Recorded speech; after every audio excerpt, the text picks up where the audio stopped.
जब तक जीऊं मैं आका कोई गम न पास आए, कोई गम न पास आए। दर्द दिल नाम लेने से होता है कम, दर्द दिल नाम लेने से होता है कम। इसलिए नाम आका का लेते हैं हम, इसलिए नाम आका का लेते हैं हम। झूम कर लिख रहा है रज़ा का कलम। क्यों किसी के दर पे जाएं आपके होते हुए, क्यों किसी के दर पे जाएं आपके होते हुए। मैं गुलाम मुस्तफा हूँ, ये मेरी पहचान है। मैं गुलाम मुस्तफा हूँ, ये मेरी पहचान है। गम मुझे क्यों कर सताए, गम मुझे क्यों कर सताए। आपके होते हुए हाल दिल किसको सुनाए। आपके होते हुए और शान महबूबी दिखाई जाएगी महशर के दिन। शान महबूबी दिखाई जाएगी महशर के दिन। कौन देखेगा खताएं, कौन देखेगा खताएं। आपके होते हुए कौन देखेगा खताएं। आपके होते हुए और कह रहा है आपका रब अंत फीहिम, आपसे कह रहा है आपका रब अंत फीहिम, आपसे। मैं इन्हें दूं क्यों सजाएं, आपके होते हुए। मैं इन्हें दूं क्यों सजाएं, आपके होते हुए। हाल दिल किसको सुनाए, आपके होते हुए। अज़ीज़ान गिरामी वक़ार, आज की महफ़िल पाक में उन्वान सुखन है इल्म ग़ैब मुस्तफ़ा सल्लल्लाहु तआला अलैहि वसल्लम। वो रसूल गिरामी वक़ार सल्लल्लाहु तआला अलैहि वसल्लम के इल्म के समंदर के इंतहा को कौन नाप सके। देने वाला खुदा है, लेने वाला रसूल है। अल्लाह के बहुत सारे राज़ों में से एक राज इल्म ग़ैब मुस्तफ़ा भी है।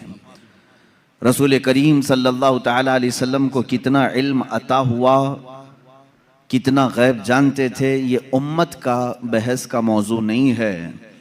बस हमें इतना ही यकीन रख लेना चाहिए जो बरेली के इमाम ने हमें यूँ सिखाया है कि सरे अर्श पर है तेरी गुज़र, दिल फर्श पर है तेरी नज़र।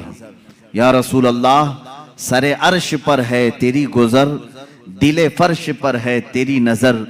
मलकूत व मुल्क में नहीं कोई शय वो जो तुझ पे आया नहीं। हुजूर अकरम सल्लल्लाहु ताला अलैहि वसल्लम के दरबार में आपकी निगाहे असर में कौन सी ऐसी चीज़ है जो मख्फी है, जो छुपी हुई है? और कोई गैब क्या तुमसे निहा हो भला? निहा कहते हैं छुपी हुई चीज़ को, पोशीदा। और कोई गैब क्या तुमसे निहा हो भला, जब ना खुदा ही छुपा तुम पे करोड़ों दुरूद। रसूल गिराम वक़ार सल्लल्लाहु ताला अलैहि वसल्लम को अल्लाह ताला ने जो मौजज़े अता किए, उन मौजज़ात में से एक अजीम मौजज़ा आपका इल्म गैब भी है। मुझे यहाँ पर इस मौजू पर गुफ्तगू इसलिए भी करनी है कि ज़माने के गुज़रते गुज़रते कुछ इस्लाम में ऐसे ख़यालात भी पनपने लगे जिन्होंने हुजूर पाक सल्लल्लाहु अलैहि वसल्लम के इल्म गैब का सिरे से इनकार कर दिया। और बाज़ जमातें तो वो हैं जो गैब को मानती हैं लेकिन वो नापती हैं, इतना था और इतना नहीं था। ये सब बिदात हैं, ये सब नई ईजाद की हुई चीज़ें हैं। फ़िरक़े में नई तालीमात आई कि रसूल पाक सल्लल्लाहु ताला अलैहि वसल्लम को इतना गैब था, उतना गैब था। पहली बात तो ये है कि उनके इल्म को जज कौन करे जो उनसे बड़ा आलिम हो। क्या कोई उम्मती अपने रसूल के इल्म को नाप सकता है? अब यहाँ से मैं आपको कुरानी आयात और अहादीस की रोशनी में और अक़वाल सलफ़ सालिहीन की रोशनी में अर्ज़ करना चाहूँगा, उम्मत के साबिक़ा उलमा से लेकर सहाबा तक का अक़ीदा क्या रहा है हुजूर पाक सल्लल्लाहु अलैहि वसल्लम के इल्म गैब को लेकर।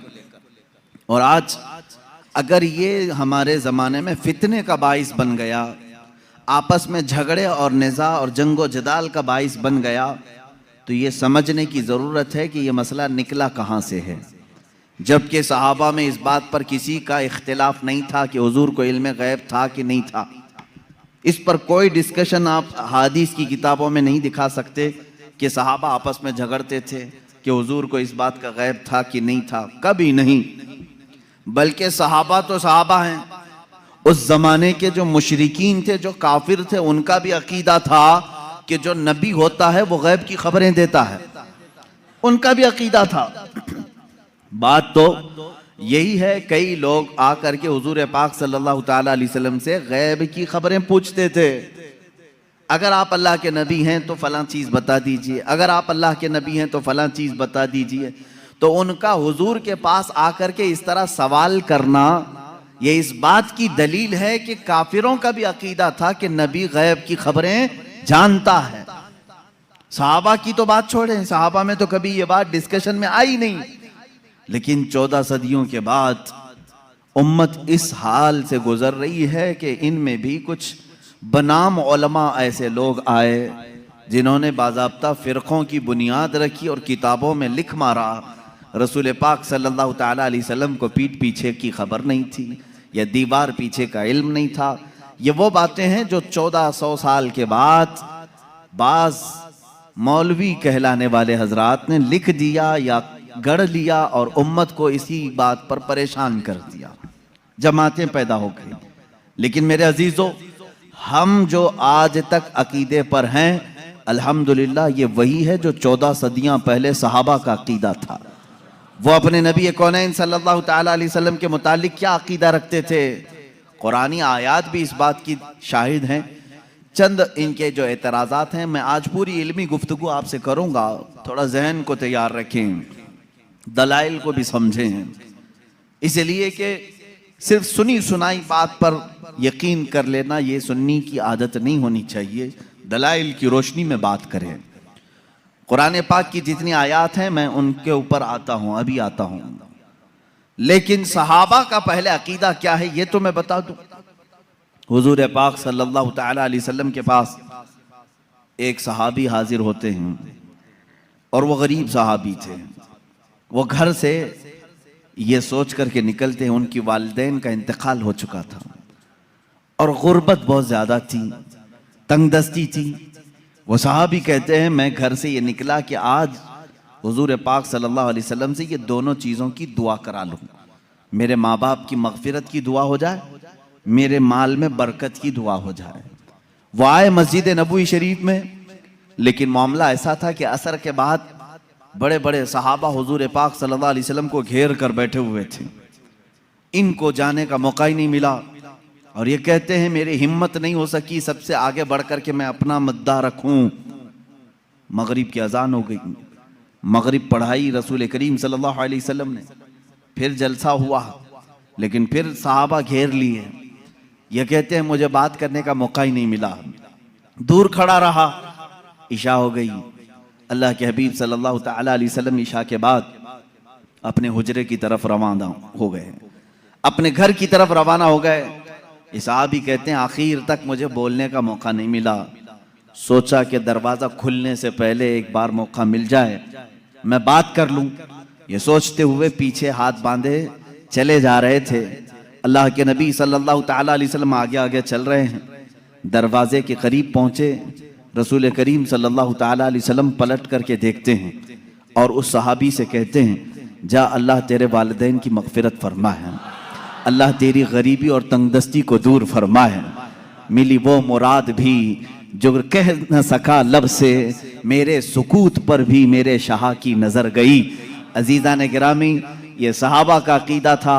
वो कहते हैं कि मुझे बोलने की अभी नौबत भी ना आई, अल्लाह के हबीब सल्लल्लाहु ताला अलैहि वसल्लम ने उसी बात की दुआ मेरे लिए फरमाई जिस बात का मैं घर से सोच करके निकला था। तो ये सहाबा का ईमान भी था, यकीन था कि अल्लाह के नबी सल्लल्लाहु ताला अलैहि वसल्लम गैब की खबरें जानते हैं। अब और दूसरे सहाबा की बात मैं बताऊं, जंग तबूक के मौके पर, जंग तबूक बड़ी सख्त जंग हुई है और मदीने से तकरीबन 800-900 किलोमीटर दूर का फासला है तबूक। अल्लाह के हबीब सल्लल्लाहु ताला अलैहि वसल्लम ने मदीने के सारे जितने भी जवान थे सबसे कहा था कि इस जंग में शरीक हो जाएं। सब निकले, 3 सहाबा पीछे रह गए। उसमें हजरत काब बिन मालिक रज़ियल्लाहु ताला अन्हु जो हदीस के रावी हैं, फरमाते हैं मुझे कुछ हुआ तो नहीं था, अभी जाऊंगा तभी जाऊंगा, जैसे लोग जमात में शरीक होने के लिए काहिली कर जाते हैं आज के ज़माने। मैं सहाबा को तमसील या तशबीह नहीं दे रहा, लेकिन वो सहाबी कहते हैं मेरे साथ ऐसा मामला हुआ कि कोई उज़्र नहीं था, लेकिन मैं सोचा कि अभी सुबह जाकर के जमात में मिल जाऊंगा। सुबह हुई, सहाबा की सफ़ें लगी, निकलने का वक्त आ गया। इन्होंने ये सोचा थोड़ा घर में आराम कर लेता हूँ, दोपहर तक मदीने के बाहर ही रहेंगे, जल्दी से जा करके मिल लूंगा। वो जमात मदीने से बाहर भी चली गई। सोचते सोचते शाम हो गई और ये नहीं गए। इस तरह 3 सहाबा मदीने में रह गए और जंग तबूक में मेरे आका सल्लल्लाहु ताला अलैहि वसल्लम बनफ्से नफीस तशरीफ ले गए।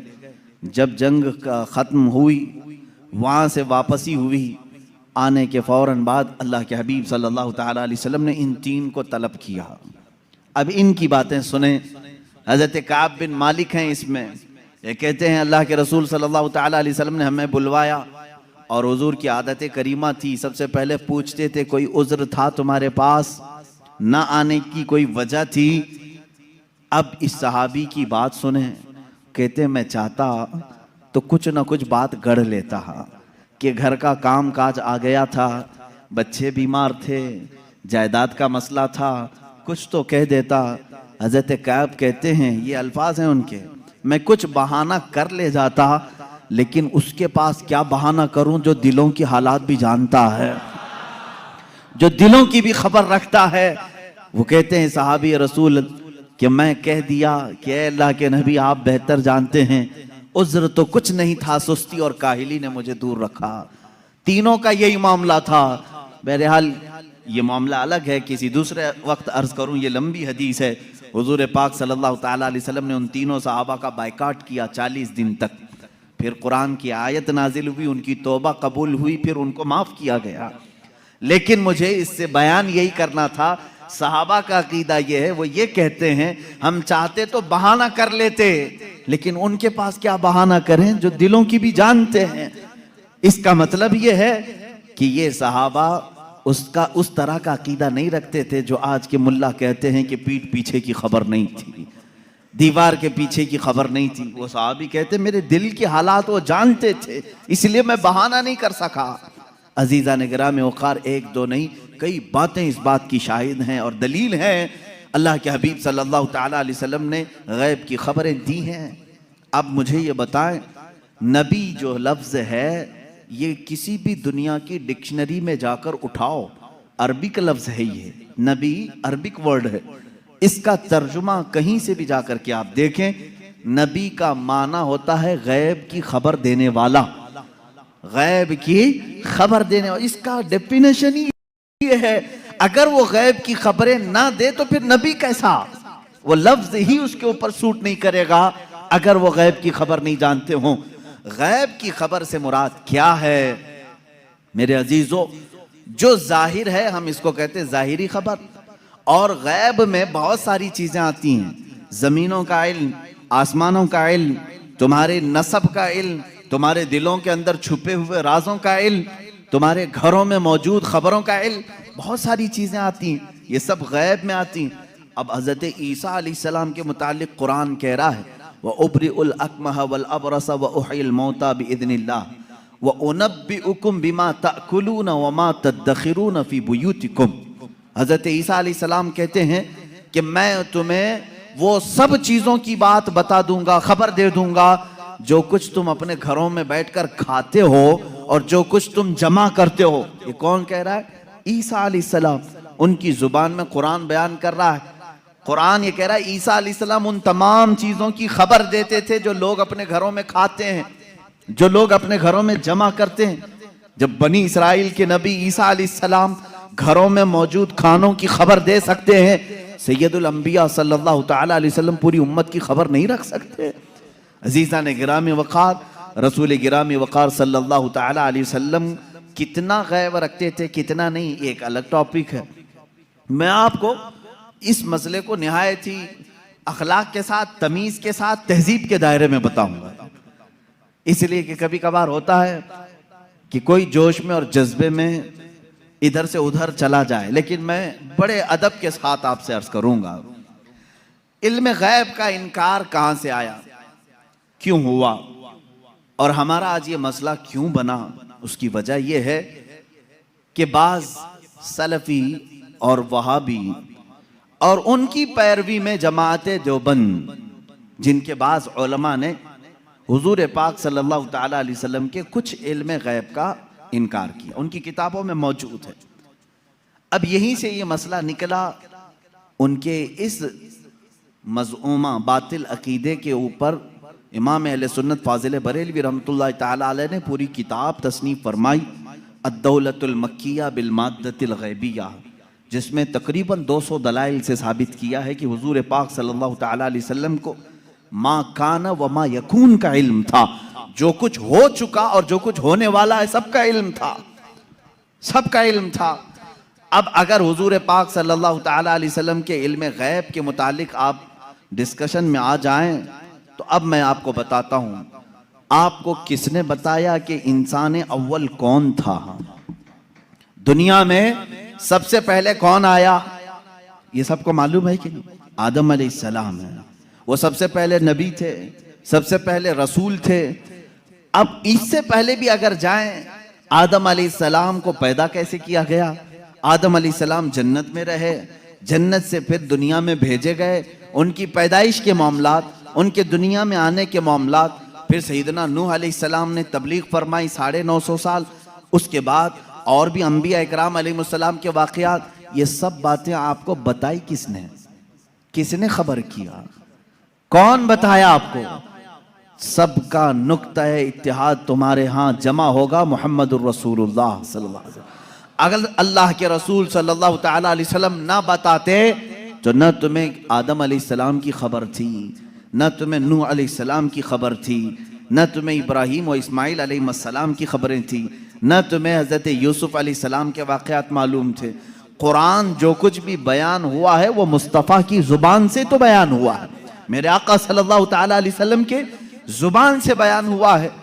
तो मेरे अजीजों, जो हो चुका हुजूर उसका भी इल्म रखते हैं, जो हो चुका मेरे आका सल्लल्लाहु ताला अलैहि वसल्लम उसका भी इल्म रखते हैं, उसकी खबर रखते हैं। अब बाद में होने वाला ये भी आपको मालूम है, हर मुसलमान का अकीदा है क़यामत आने वाली है या नहीं? अगर इनकार करोगे तो इस्लाम से निकल जाओगे। क़यामत कैसे आएगी इसका पूरा नक्शा भी मालूम है, कैसे आएगी आपने उलमा से सुना होगा, किताबों में पढ़ा होगा। क़यामत के करीब क्या क्या हालात होंगे, निशानियां क्या क्या हैं, ये सब चीजें बताई गई। याजूज माजूज आएंगे, दज्जाल निकलेगा, सूरज पश्चिम से निकलेगा, दाबतुल अर्द आएगा, ये बड़ी बड़ी निशानियां। ईसा अलैहिस्सलाम नाजिल होंगे, इमाम मेहदी का ज़हूर होगा, ये बड़ी बड़ी निशानियां। और उसके बाद एक दिन ऐसा आएगा कि सूर फूंका जाएगा। ये इसराफील अलैहिस्सलाम के हाथ में अभी सूर है, फरिश्ते हैं, और वो बाजे की शक्ल की एक चीज है, उससे आवाज धीरे धीरे निकलेगी और उसके बाद फैलती जाएगी, निहायत तेज हो जाएगी। उसी आवाज के धमाके से पूरी दुनिया का इख्तिताम होगा। फिर सूरज चांद टकरा दिए जाएंगे, तारे फट जाएंगे, जमीन उड़ा दी जाएगी, पहाड़ रूई के गाले की तरह उड़ रहे होंगे। फिर मैदान क़यामत कायम किया जाएगा, क़यामत आएगी। इतना सारा डिटेल ये किसने बताया आपको? ये कौन बताया है? अगर रसूल पाक आने वाली खबरों को नहीं जानते थे तो फिर क़यामत की खबर कभी नहीं देते। इसका मतलब है अल्लाह के नबी सल्लल्लाहु ताला अलैहि वसल्लम आदम अलैहिस्सलाम की पैदाइश से लेकर रोज़े क़यामत तक जो सूर फूंका जाएगा, कायनात की हर चीज से वाकिफ थे, हर चीज से बाखबर थे। हुजूर अकरम सल्लल्लाहु ताला अलैहि वसल्लम का इल्म गैब कितना था, कितना नहीं था, अब इस पर आते हैं हम। इसलिए कि बाज़ उलमा, उनसे हमारा भी डिस्कस हुआ, उन्होंने कहा कि आप खामखा वहाबी और देवबंदी जमात से इख्तिलाफ रखते हैं। हम कभी इनकार नहीं करते हुजूर सल्लल्लाहु ताला अलैहि वसल्लम के इल्म गैब का, लेकिन हम ये कहते हैं कि पूरा पूरा इल्म गैब उनके पास नहीं था। हमारा उन्होंने बाज़ाब्ता हमारे साथ ये डिस्कस किया, पूरा इल्म गैब नहीं था। हम हुजूर के थोड़े से इल्म गैब का इनकार नहीं करते, हाँ था रसूल को, लेकिन पूरा नहीं था हर चीज का। मैंने कहा इस पर क्या दलील है आपके पास?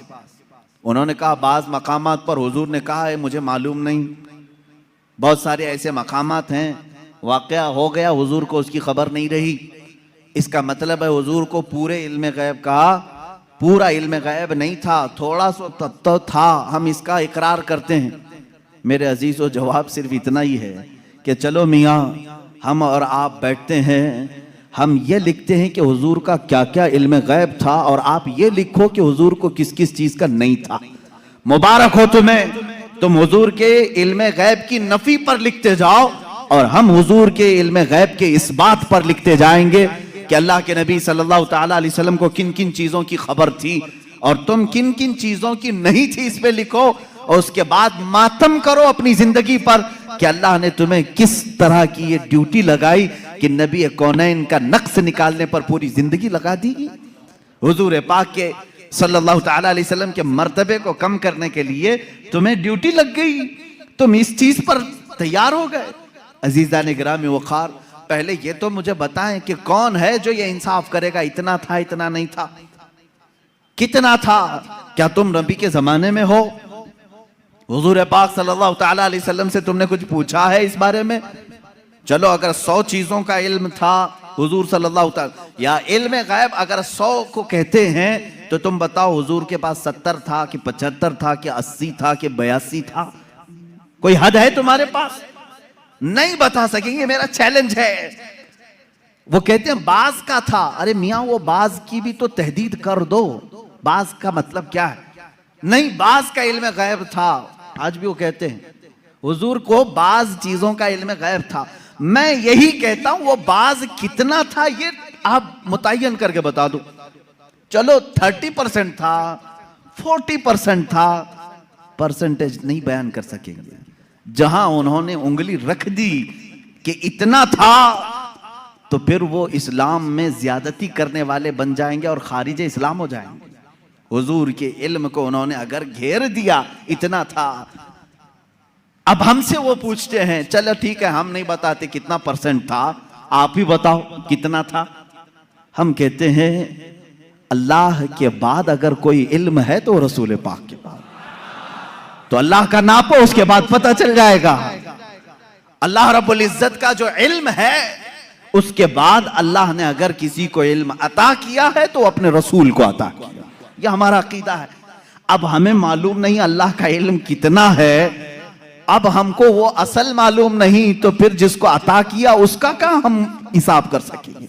अब एक एग्जाम्पल मैं आपको बता दूं, सैयदना खिजर अलैहिस्सलाम, जिनको खदिर कहा गया है, मूसा अलैहिस्सलाम और हजरत खदिर का जो वाकया है सूरह कहफ में है।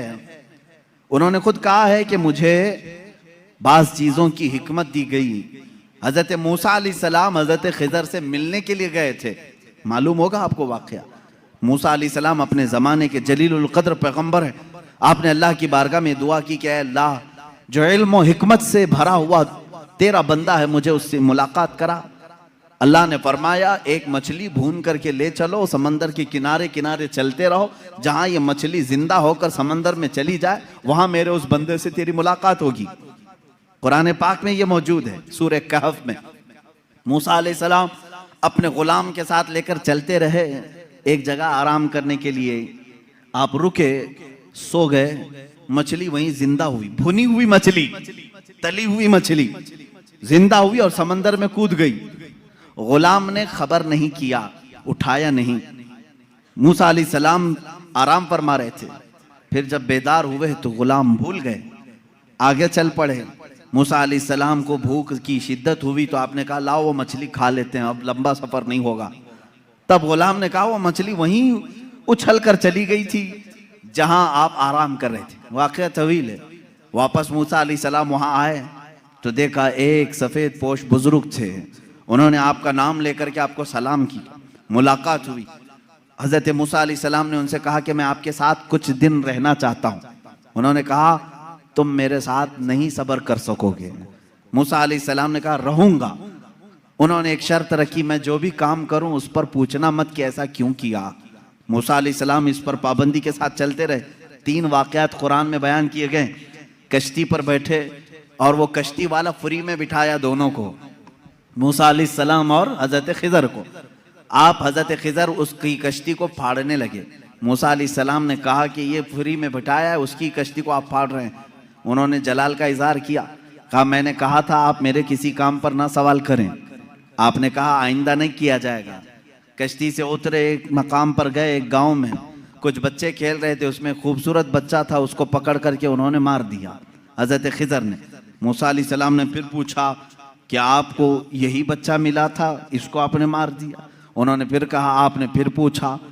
उन्होंने कहा मूसा अलैहिस्सलाम ने आखिरी एक मौका और, एक गांव पहुंचे, गांव वालों से कहा हमको मेहमान बना लो। गांव वालों ने इनकार कर दिया, हम दोनों को मेहमान नहीं रखेंगे और ना खाना खिलाएंगे। वो वहां से निकले, उस गांव की एक दीवार गिर रही थी। मूसा अलैहिस्सलाम से हजरत खिजर ने कहा चलो दोनों मिलकर के दीवार को सीधी करते हैं। मूसा अलैहिस्सलाम ने कहा एक तो गांव वालों ने खाना भी नहीं खिलाया, मेहमान भी नहीं बनाया, इनकी दीवार को हम क्यों सही करें, और आपने ऐसा क्यों किया। हजरत खिजर ने कहा अब यहाँ से तुम्हारा और हमारे जुदाई का रास्ता, हादा फिराक़ु बैनी व बैनक सउनब्बिउक बितअवील मा लम तस्तति अलैहि सबरा। कुरान कहता है अब खिजर अलैहिस्सलाम ने कहा जिस पर आपको सबर नहीं हुआ उनमें से हर एक की मैं हिकमत बताता हूँ। इसके पीछे छुपा हुआ गैब का इल्म क्या था, ये कौन कह रहा है, सैयदना खिजर अलैहिस्सलाम। इसके पीछे छुपे हुए राज क्या थे। वो कश्ती जिसमें हम बैठे थे मैंने इसलिए फाड़ा कि किनारे एक बादशाह जालिम जो अच्छी कश्तियों को देख करके गसब कर लेता था, लूट लेता था, मैंने उस पर एहसान करके थोड़ा सा ऐब लगा दिया ताकि इस मजदूर की कश्ती को बादशाह हड़प ना ले, गसब ना कर ले। ये इसके अंदर छुपा हुआ गैब था, गैब का इल्म था। मूसा अलैहिस्सलाम को दूसरे वाक़ये की खबर उन्होंने दी। वो बच्चे के मुतालिक मुझे अल्लाह की तरफ से ये इल्म था कि वो बड़ा होकर के अपने माँ बाप को भी मारेगा और कातिल बल्कि वो काफिर बना डालेगा, इसलिए मैंने उसको मार दिया ताकि इसके वालिदैन महफूज रहें, ईमान की हालत में रहें। तीसरे, उस दीवार को हमने जो सही किया वो दर हकीकत 2 यतीमों की थी। उनके बाप ने उस दीवार के पीछे खजाना दफन किया है, अगर ये गिर जाती तो गांव वाले हड़प ले जाते। मैंने उन यतीमों की हिफाजत के लिए दीवार को सही किया। ये 3 गैब की खबरें बताते हैं हजरत खिजर। उसके बाद जो बात है खिजर, सैयदना खिजर, इनके मुतालिक खुद इख्तिलाफ है कि ये नबी थे कि वली थे, नबी थे कि वली थे। बाज़ उलमा ने कहा बनी इसराइल के नबी थे, बाज़ उलमा ने कहा नहीं वो अपने वक्त के वली थे। बहरहाल अल्लाह ने उनको इल्म हिकमत अता किया था। अब आओ मैं आपको बताता हूँ कितना दिया था। अब यही बात चल रही ना, कितना दिया था, इतना कि उतना। हजरत मूसा अलैहिस्सलाम ने हजरत खिजर से पूछा कि आपको कितना इल्म गैब मिला। वो समंदर के सफर पर थे। समंदर को तो जानते हैं आप, इसका किनारा कौन देखा है, इधर शुरू हुआ कि उधर खत्म हुआ, मालूम ही नहीं पड़ता। समंदर तो वहां तक दिखता है जहां तक आसमान लगा हुआ दिखता है। समंदरों को आपने देखा होगा तो मालूम है, हमने सफर भी किया है, कोई किनारा समंदर का दिखता नहीं जल्दी।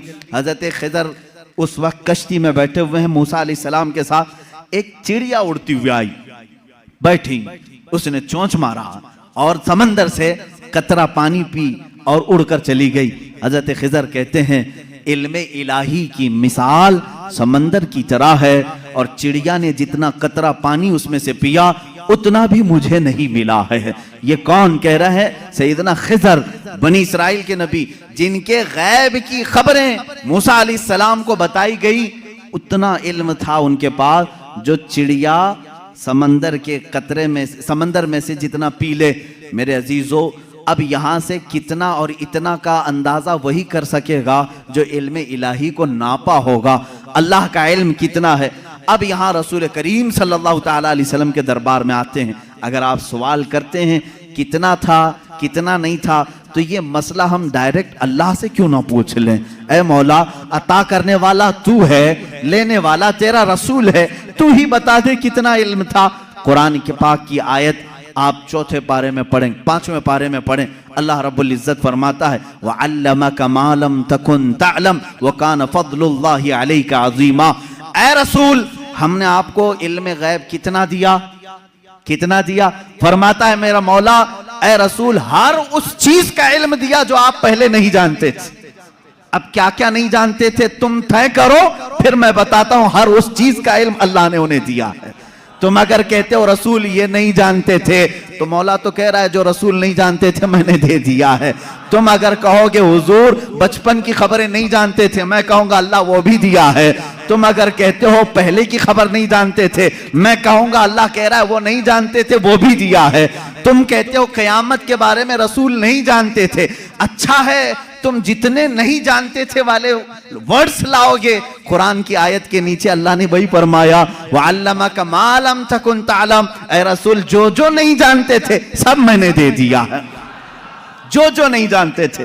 तुम जो भी कहोगे ये नहीं जानते थे, साफ कहो हाँ ठीक है नहीं जानते थे, लेकिन अल्लाह कह रहा है रसूल जो नहीं जानते थे वो दे दिया है। अब तेरा लफड़ा किस बात पर है, तेरा झगड़ा किस बात पर है? अल्लाह खुद कह रहा है जो नहीं जानते थे वो मैंने दे दिया। अब इस आयत ने पूरा फैसला कर दिया है। अब यहां पर आए, डिस्कस होता है तो बाज लोग ये कहते हैं कुरान की आयत है, कुरान कह रहा है वइंदहु मफातिहुल गैब ला यअलमुहा इल्ला हु।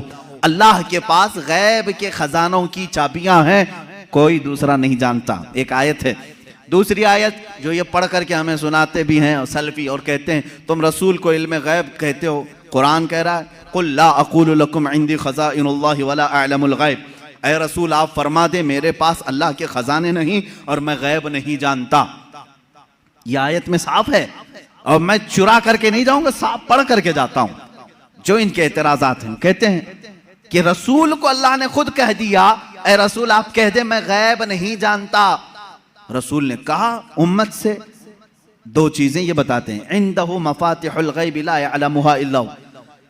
अल्लाह के पास है गैब के खजाने की कुंजियां चाबियां, कोई दूसरा नहीं जानता। 2 आयतें, एक तीसरी आयत और भी पढ़ते हैं और ये कहते हैं इन्नल्लाह इंदहु इल्मुस साअति व युनज़्ज़िलुल गैथ व यअलमु मा फिल अरहाम व मा तदरी नफ्सुम माज़ा तक्सिबु गदा व मा तदरी नफ्सुम बिअय्यि अर्दिन तमूत। बेशक अल्लाह के पास 5 चीजों का इल्म है, उसको कोई दूसरा नहीं जानता। क़यामत कब आएगी, बारिश कब आएगी, माँ के पेट में क्या है, यअलमु मा फिल अरहम वमा तदरी, और कोई आदमी ये नहीं जानता कि कल क्या होगा। पांचवी चीज है, कोई ये नहीं जानता कि किस जमीन में मरेगा। 21वें पारे की आयत है, अल्लाह फरमा रहे 5 चीजों का इल्म अल्लाह ही के पास है। मेरे अजीजों, ये सवालात के बौछार हैं जो एक सीधे साधे भोले भाले सुन्नी मुसलमान के सर पर लाद दिए जाते हैं और उसे बोझल करके कहा जाता है। कुरान जब ये कह रहा है रसूल को कि आप कह दें कि मैं गैब नहीं जानता, और अल्लाह कह रहा है कि गैब के खजाने की चाबियां उसी के पास है, किसी के पास नहीं, तो जवाब देना मुश्किल होता है। बाज बंदों को कहते हाँ सही बात है, हमारे मौलवी हजरात ने कुछ और बताया था, यहाँ बातें। मैं आज आपको खुल करके इन तमाम चीज़ों की वजाहत करूँगा। एक बात मैं तकरीबन यहाँ पर 100 किताबों से साबित कर सकता हूँ। मुसन्निफीन, शारहीन हदीस, सीरत निगार, मुहद्दिसीन, मुफस्सिरीन कुरान, इनकी पूरी जमातों के तकरीबन 100 अइम्मा इकराम की किताबों से हम साबित कर सकते हैं।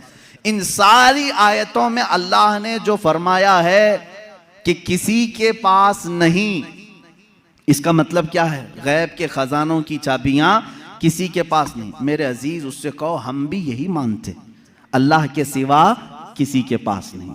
पहली आयत पर मैं बात कर रहा हूं, हमारा भी अकीदा यह है गैब के खजानों की चाबियां सिर्फ अल्लाह के पास है। लेकिन उसी आयत में ये कहीं दिखा दो कि उस खुदा ने यह भी कहा हो कि मैं किसी को देता भी नहीं।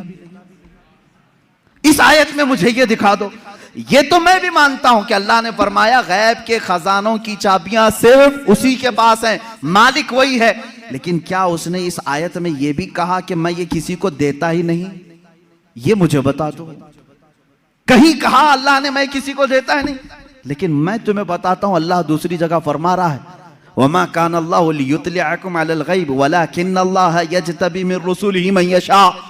अल्लाह रब्बुल इज्जत के पास इल्म गैब के खजाने हैं, कोई दूसरा इसका मालिक नहीं। हाँ, अल्लाह फरमाता है वलाकिन्नल्लाह, लेकिन अल्लाह अपने बंदों में से जिसे चाहता है गैब के खजाने देता है। एक तरफ तो रब ताला फरमा रहे हैं, अब समझ में आई बात। दूसरी आयत ये नहीं पढ़ते, ये चुरा के जाते हैं। मैंने ये जो एतराज करते हैं वो भी आयत पढ़ी, और जवाब में जो आयत पढ़नी चाहिए थी वो भी मैंने पढ़ी।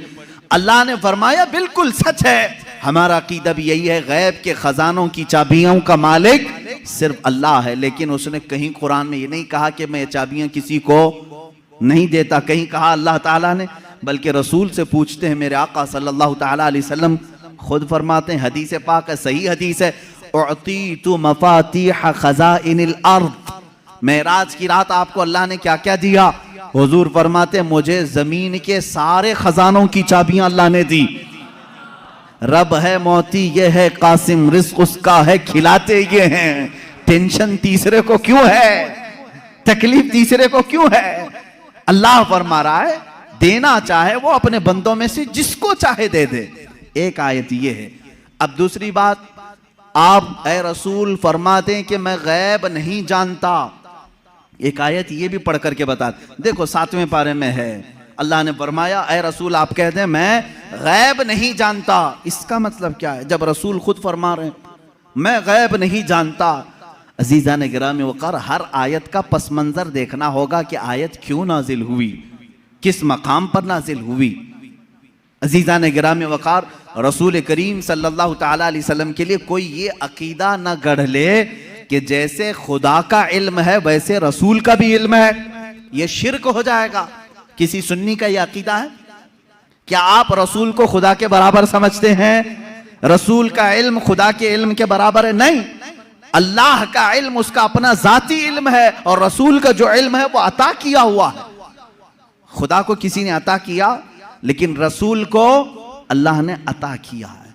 अब यहां पर अल्लाह ने जो रसूल से फरमाया ऐ रसूल आप कहते मैं गैब नहीं जानता, इसका मतलब वैसा गैब जो अल्लाह का है वो मैं नहीं जानता, हाँ वो सब जानता हूं जो अल्लाह ने मुझे दिया है। बात समझ में आ गई? ये दूसरी आयत हो गई।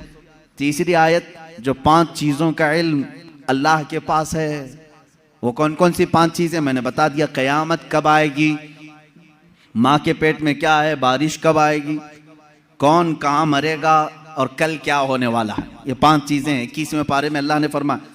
ये बहुत सारे लोग एतराज के तौर पर इसी आयत को पेश करते हैं, कहते हैं देखो रसूल को अल्लाह ने इन चीजों से भी दूर रखा था, ये 5 चीजों की खबरें नहीं। जबकि आप हदीसें पढ़ें तो ये 5 चीजों की खबरें हुजूर ने दी हैं। कुरान कह रहा है इसका इल्म किसी के पास नहीं, और रसूल यहां खबरें दे रहे हैं। एक टुकड़ा उसमें से मैं बता दूं, एक टुकड़ा अल्लाह के नबी सल्लल्लाहु ताला अलैहि वसल्लम की हदीस की तरफ मैं ले जाऊंगा। कुरान की आयत का एक टुकड़ा, कौन कहां मरेगा ये नहीं जानता कोई। वमा तदरी नफ्सुम बिअय्यि अर्दिन तमूत, लेकिन जंगे बद्र का मौका है, दूसरे दिन जंग होने वाली है। रात के वक्त मेरे आका सल्लल्लाहु अलैहि वसल्लम अपने हाथ में छड़ी लेकर के चल रहे हैं। मुस्लिम शरीफ की हदीस है, सही मुस्लिम शरीफ की हदीस। हुजूर सल्लल्लाहु ताला अलैहि वसल्लम अपने हाथ में लकड़ी लेकर मैदान में आए। अपने सहाबा को हौसला दिलाना था कि तुम घबराओ मत, कल क्या होने वाला है मैं बताता हूं। कुरान कह रहा है कल क्या होने वाला है वो किसी को नहीं मालूम, और रसूल कह क्या टकराव है क्या रसूल में और कुरान में? मैं इसको बताऊंगा मेरे अजीजों जवाब के जरिए से। कोई टकराव नहीं, टकराव तो इनके पेट में। यहां हुजूर पाक सल्लल्लाहु ताला अलैहि वसल्लम ने अपनी लकड़ी उठाई और सहाबा से कहा इधर हटो, एक गोल लकीर खींची और फरमाया देखना कल जंग खत्म होने के बाद अबू जहल यहां मरेगा, अबू जहल गिर करके यहीं मरा होगा। दूसरा दायरा खींचा और एक काफिर का नाम लिया, कहा यहां उतबा मरेगा, यहां शैबा मरेगा। कुरान कह रहा है कौन कहां मरेगा ये किसी को नहीं मालूम, और रसूल लकीर खींच करके बता रहे हैं अबू जहल यहां मरेगा। अब जिस सहाबी ने ये हदीस रिवायत की है, आप हदीस के आगे के अल्फाज पढ़ें, इनकार की गुंजाइश उनके पास भी नहीं, इसलिए कि मुस्लिम शरीफ की हदीस है, मुस्लिम शरीफ की हदीस है जो बुखारी का दर्जा भी रखती है बाज मकामात पर। मेरे अजीजों साहबी कहते हैं जंग हुई, खत्म हुई, दूसरे दिन हम फतह का जश्न मना रहे थे, लेकिन मैदान में जब काफिरों की लाशें घसीटने के लिए आए तो हमने देखा रसूल पाक सल्लल्लाहु अलैहि वसल्लम ने जो दायरा खींचा था जिसके नाम का, वो एक बाल बराबर भी बाहर नहीं गिरा था, वही गिर। अबू जहल के लिए जो पिंजरा बनाया गया था उसी में मरा है। उतबा और शैबा के लिए जो डेडलाइन खींची गई थी वही उनका डेड हुआ है, आखिरी वही खत्म हुए हैं। मेरे अजीजों कुरान कह रहा है कल क्या होने वाला है ये किसी को नहीं मालूम। रसूल ने एक दिन पहले जंग कल कैसे होने वाली वो बता दिया। दूसरी चीज कुरान कह रहा है कौन कहां मरेगा ये नहीं मालूम, रसूल तो जमीन खींच करके बता रहे हैं। 2 चीजें तो यहां हो गई, मां के पेट में क्या है ये भी कोई नहीं जानता। तुम रसूल की बात आते हो तो यहां कहते हो देखो रसूल, कुरान कह रहा है मां के पेट में क्या है वो नहीं जानता। तुम तो डॉक्टरों के बारे में भी इतना इल्म रखते हो कि सोनोग्राफी से बता देते हैं लड़का है कि लड़की है। आज के जदीद इल्म में इसका तो इनकार नहीं है। अब ये कुरान की आयत जिस चीज को मना कर रही है कोई नहीं जानता, इसका मतलब क्या है, इसका मतलब क्या है? अब बारिश का मसला है, बारिश कब होगी ये किसी को नहीं मालूम, बारिश कब होगी ये किसी को नहीं मालूम। लेकिन बारगाह मुस्तफ़ा सल्लल्लाहु अलैहि वसल्लम में एक साहबी हाजिर हुए, कहा कि आका कहत पड़ गया है, बकरियां सूख रही हैं, जानवर मरने के करीब में, बारिश नहीं है, कब आएगी? ये किससे पूछने आए साहबी? रसूल पाक से। जबकि कुरान कह रहा बारिश कब आएगी ये किसी को नहीं मालूम। मालूम होना ना होना अलग बात है। रसूल पाक ने कहा अभी नाजिल कर दे। हुजूर पाक सल्लल्लाहु ताला अलैहि वसल्लम को अल्लाह ने इतना इख्तियार अता किया कि आपने हाथ उठाया और कहा ए मौला हमारे कहत साली को दूर कर दे, बारिश बरसा। वो साहब भी कहते हैं हमारे हाथ नीचे भी नहीं हुए थे कि बारिश शुरू हो गई, और इतनी हुई 8 दिन तक होती रही। दोबारा वो आए वही साहबी, उन्होंने कहा आका अब पानी भर गया है और घरों में आ रहा है, आप इतना कह दें कि अब बारिश मदीने में नहीं दूर बरसे। हुजूर ने फिर हाथ उठाया और कहा अल्लाहुम्मा हवालैना ला अलैना, ऐ अल्लाह हमारे इर्द गिर्द बरसा, अब हमारे लिए काफी है। वो साहबी कहते हैं मदीने के ऊपर से बादल छट गया, यहां सूखा रहा, आसपास बारिश बरसती रही। तुम तो इनकार कर रहे हो कि रसूल को कब बारिश आएगी ये नहीं मालूम। हदीस तो बता रही है रसूल जब चाहे आ जाए, जब चाहे आ जाए। अब आयत का क्या मतलब है? आयत में जो इनकार है और हदीस में भी है, हुजूर ने फरमाया 5 चीजों का इल्म किसी को नहीं। यहां यही जवाब मैं दूंगा, ऐ मेरे अजीज अल्लाह ने ये सच फरमाया कि ये 5 चीजों का इल्म अल्लाह ही के पास है, लेकिन पूरी आयत में अल्लाह ने ये कहीं नहीं फरमाया ये मैं किसी को दूंगा भी नहीं। अल्लाह ने फरमाया ये 5 चीजों का इल्म मैं किसी को देता भी नहीं, बल्कि अल्लाह जिसे चाहे इन 5 चीजों से खबरदार करे। जब आम बंदों को अल्लाह इन 5 चीजों से खबर कर सकता है तो अपने गैब बताने वाले रसूल को क्या ये 5 चीजों का इल्म नहीं दिया जाएगा? बेशक मेरे आका सल्लल्लाहु ताला अलैहि वसल्लम को खबरें थी। अब आओ अहादीस की रोशनी में कौन कौन सी चीजें सहाबा ने महसूस की हैं। जंगे बद्र के कैदी जो थे, वो जो कैद हुए थे 70 लोग थे, उनके बारे में मशवरा हो रहा था। बहुत सारी चीजें हैं गैब की खबरों में, मशवरा हो रहा था कि क्या किया जाए। बाज ने कहा इनको मार डालें, जला दें, बहुत इन्होंने सताया है मुसलमानों को। लेकिन हज़रत अबू बकर सिद्दीक़ रज़ियल्लाहु ताला अन्हु के मशवरे पर अमल हुआ। उन्होंने कहा इनसे फिदिया लेकर के छोड़ दिया जाए। हुज़ूर पाक सल्लल्लाहु ताला अलैहि वसल्लम हर एक कैदी को बारी बारी बुला रहे थे कि तुम्हारे पास जो है वो ले आओ, माल दो और आज़ाद हो जाओ, क्योंकि उन्होंने तलवार उठाई थी। तलवार उठाने का ये जुर्म है, अब आज़ाद हो। दूसरी कौमें तो छोड़ती नहीं, तलवार उठाने वाले को मार दिया जाता है या जेल में डाला जाता है। ये मेरे आका का रहम था कि फिदिया देकर के उन्हें छोड़ा जा रहा था, इसलिए कि ये बाद में फिर दायरे इस्लाम में आएंगे, छोड़ा जा रहा था। उन्हीं कैदियों में हुजूर के चचा अब्बास भी थे। वो ईमान लाए हुए नहीं थे, काफिरों की तरफ से लड़ने के लिए आए थे। अब्बास वो भी कैदियों में थे, चचा हैं। हुजूर सल्लल्लाहु ताला अलैहि वसल्लम के पास पहुंचे, कहा ऐ चचा आप तो उनके दुश्मनों के साथ आए थे, फिदिया दो और आजाद हो जाओ। कहा मेरे पास कुछ भी नहीं है, मेरे पास कुछ भी नहीं है, माल कुछ भी नहीं है। हुजूर पाक सल्लल्लाहु ताला अलैहि वसल्लम ने क्या फरमाया जानते हैं? कहते हैं चचा जब मक्का से निकले थे अपनी बीवी उम्मुल फजल को एक गठरी आपने सिक्कों की दी थी, फलां जगह छुपाने के लिए कहा था, वो गठरी मंगवाएं और फिदिया दें और आजाद हो जाएं। अल्लाह अकबर। हज़रत अब्बास कहते हैं ये रास्ता मेरा और मेरी बीवी का, ये मोहम्मद अरबी सल्लल्लाहु अलैहि वसल्लम जंग के मैदान में बता रहे हैं।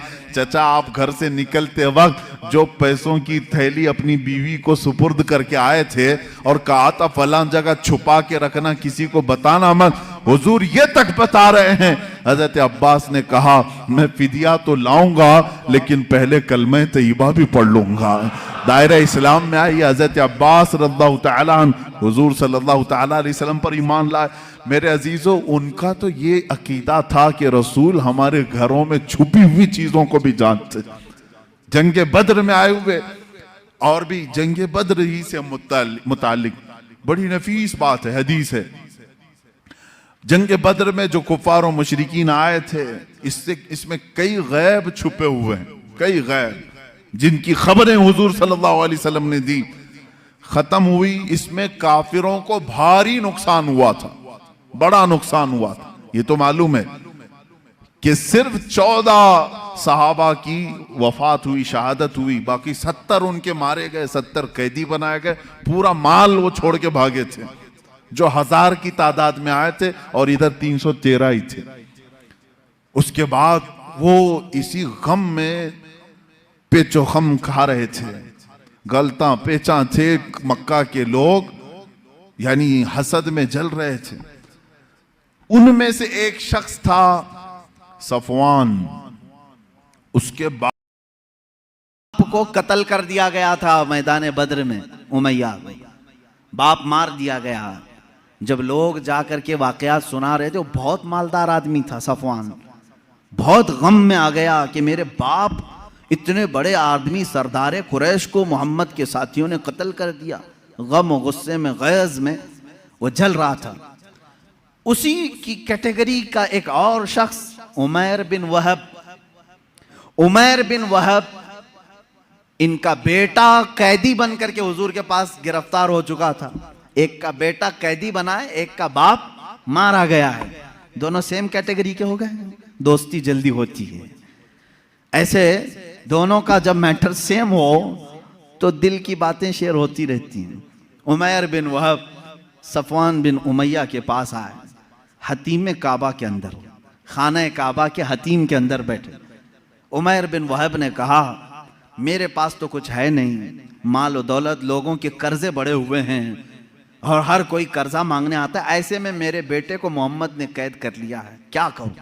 सफवान ने देखा सेम मैटर मेरा भी है, मुझे भी बदला लेना है, इसका भी है, एक काम करते हैं। उसने ऑफर दिया, कहा ए उमैर तेरे सारे कर्जे चुका दूंगा प्लस इनाम दूंगा और मेरी तरफ से तलवार दूंगा, बस तू मोहम्मद का कत्ल करके आ।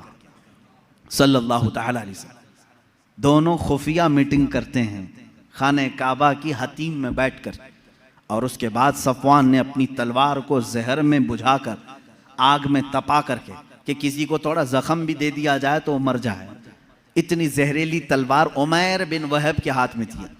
उमैर बिन वहब को शैतान कुरैश कहते थे कि सबको भड़काने वाला, जंगे बदर में लाने वाला।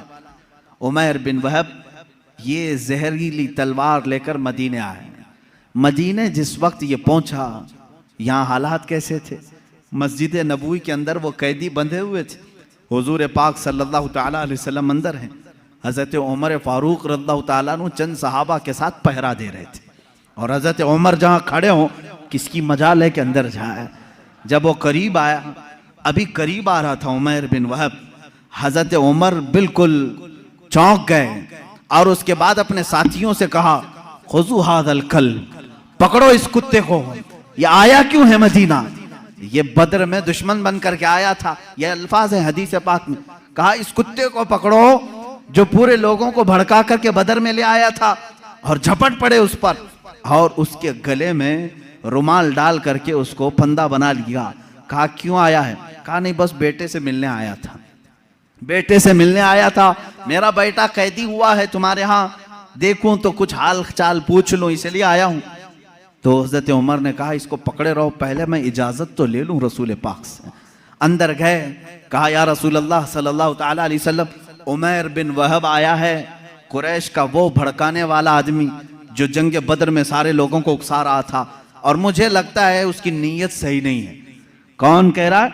उमर इब्न खत्ताब रज़ियल्लाहु तआला। हुजूर के जो मुहिब थे वो भी लोगों की नजरें देखकर पहचानते थे, कहते हैं मुझे उसकी नीयत सही नहीं लग रही है। हुजूर पाक सल्लल्लाहु अलैहि वसल्लम ने फरमाया उसको अंदर तो ले आओ, मैं भी पूछूं कि किस लिए आया है। हजरत उमर उसी तरह फंदा डाल करके अंदर ले आए।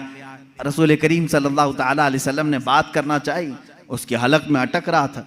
हजरत उमर से कहा छोड़ दो उसको, बात करने दो। तलवार भी है उमैर बिन वहब के पास, जहरीली तलवार जो लटकी हुई है। रसूल करीम सल्लल्लाहु तआला अलैहि वसल्लम के ऊपर कभी किसी का रौब तारी नहीं हुआ, कभी हुजूर पाक के जिस्म अक़दस पर किसी का रौब तारी नहीं हुआ।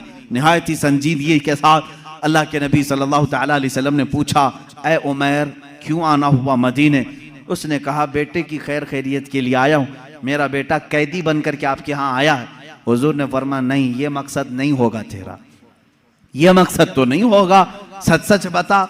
कहा नहीं, बेटे की खबर लेने के लिए ही तो आया हूं। हुजूर ने फरमाया बेटे की खैरियत पूछने के लिए तलवार लेके क्यों आए हो? तलवार की क्या जरूरत है? उसने तलवार नीचे फेंक दिया और कहा इन तलवारों का क्या, जंगे बदर में तो आपने देखा हमारे पास तलवारें थी फिर भी हम कामयाब नहीं हुए, इन तलवारों का क्या लेना? वो बातें बना रहा था जैसे सामने वाले को यूं समझा हो कि नहीं जानता है। वो तलवार नीचे रख करके कह रहा है तलवार से क्या होना जाना है, कुछ तो नहीं होगा।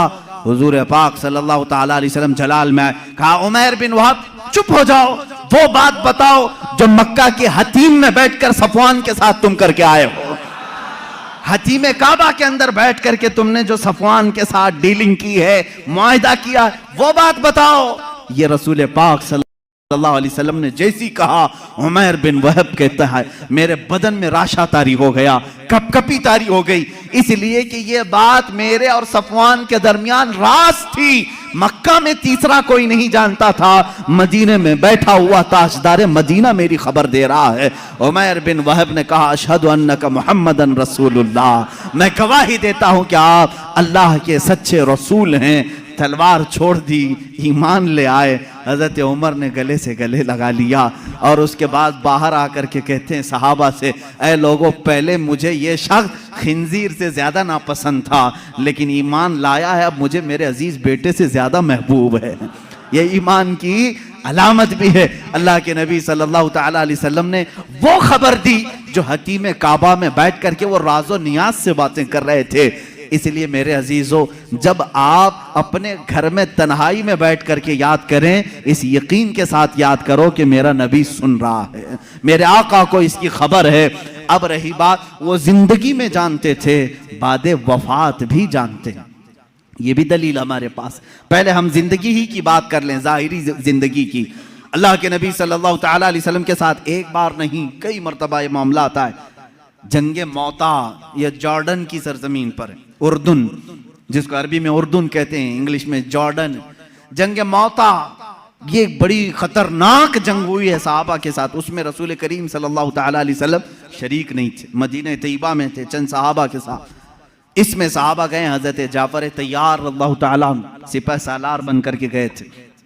हजरत जाफर तैयार हुजूर सल्लल्लाहु ताला अलैहि वसल्लम के चचेरे भाई हैं, हजरत मौला अली करमल्लाहु वजहुल करीम के सगे भाई हैं जाफर बिन अबी तालिब। ये सिपह सालार बन करके गए, वहां पर बाजिंतीनी लोगों से सख्त तरीन मुकाबला था। मदीने में मेरे आका सल्लल्लाहु ताला अलैहि वसल्लम बैठे हुए हैं, जंगे मौता हो रही है। आज आप जाकर के कैलकुलेट करके देख लेना, मदीने से जॉर्डन का फासला कितना है, काफी ज्यादा होगा। वो एक अलग कंट्री है, आज ये सऊदी अरब अलग कंट्री है। दोपहर का वक्त है, अल्लाह के नबी सल्लल्लाहु ताला अलैहि वसल्लम मस्जिद में बैठे हैं, सहाबा सामने हैं। हुजूर अकरम सल्लल्लाहु ताला अलैहि वसल्लम अचानक आपकी आंखों में आंसू का कतरा है। आपने फरमाया, जंगे मौता में जाफर तैयार के हाथ में अलम था, लेकिन वो शहीद कर दिए गए, शहीद कर दिए गए। फिर फरमाया, अब अलम अब्दुल्ला बिन रवाहा के हाथ में है। हुजूर सल्लल्लाहु ताला अलैहि वसल्लम यहाँ सहाबा को बता रहे हैं। थोड़ी देर के बाद हुजूर ने फरमाया, अब्दुल्ला भी शहीद कर दिए गए। एक और सहाबी का नाम लिया। फिर उसके बाद हुजूर सल्लल्लाहु ताला अलैहि वसल्लम ने फरमाया, ए मेरे सहाबा, अब अलम उसके हाथ में है जिसको सैफुल्लाह कहा जाता है, यानी अल्लाह की तलवार के हाथ में अब झंडा आया है।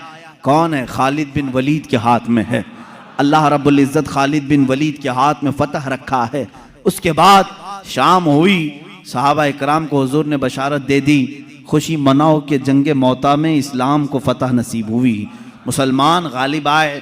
ये जंग ख़त्म होने के तकरीबन 1 महीने के बाद सहाबा वापस आए, और जब जंग की फतह की खबर मदीने में फैलती थी तो लोग खुशियों से इस्तकबाल के लिए बाहर जाते थे, लेकिन यहाँ मदीने में पहले से खुशियाँ हो चुकी थी।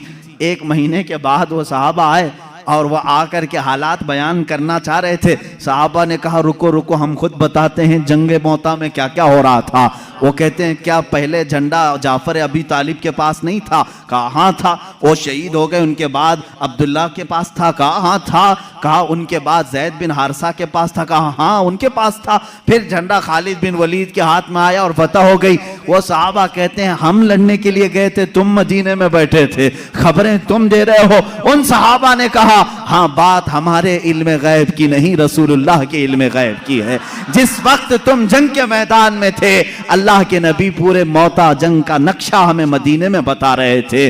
अजीजा ने गिरामी वक़ार, इसी को इमाम अहले सुन्नत फाजिल बरेलवी ने फरमाया है, सरे अर्श पर है तेरी गुजर, दिल फर्श पर है तेरी नजर, मलकूत मुल्क में नहीं कोई शय, वो जो तुझ पे आया नहीं। या रसूल अल्लाह, और कोई गैब क्या तुमसे नेहा हो भला, जब ना खुदा ही छुपा तुम पे करोड़ों दुरूद। अजीजा ने गिरामी वक़ार, बेशुमार वाक़यात में सहाबा कहते हैं, हमें मालूम था अल्लाह के नबी सल्लल्लाहु ताला अलैहि वसल्लम को इसकी खबर थी।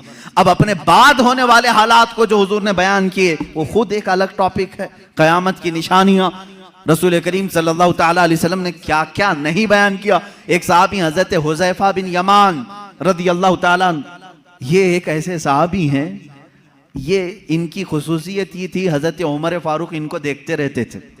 क्यों जानते हैं? ये राज हुजूर सल्लल्लाहु ताला अलैहि वसल्लम के कुछ राजों से ये वाकिफ थे। हजरत हुज़ैफा, हजरत उमर जो है, जब भी किसी का जनाजा होता तो सबसे पहले सफों में हजरत हुज़ैफा को देखते थे। अगर हजरत हुज़ैफा नमाज में हैं तो हजरत उमर नमाज पढ़ते थे, अगर हजरत हुज़ैफा नहीं होते तो हजरत उमर भी नमाज नहीं पढ़ते। क्यों? क्या बात है? क्या चीज ऐसी थी? आपसे पूछा गया, अमीरुल मोमिनीन क्या बात है?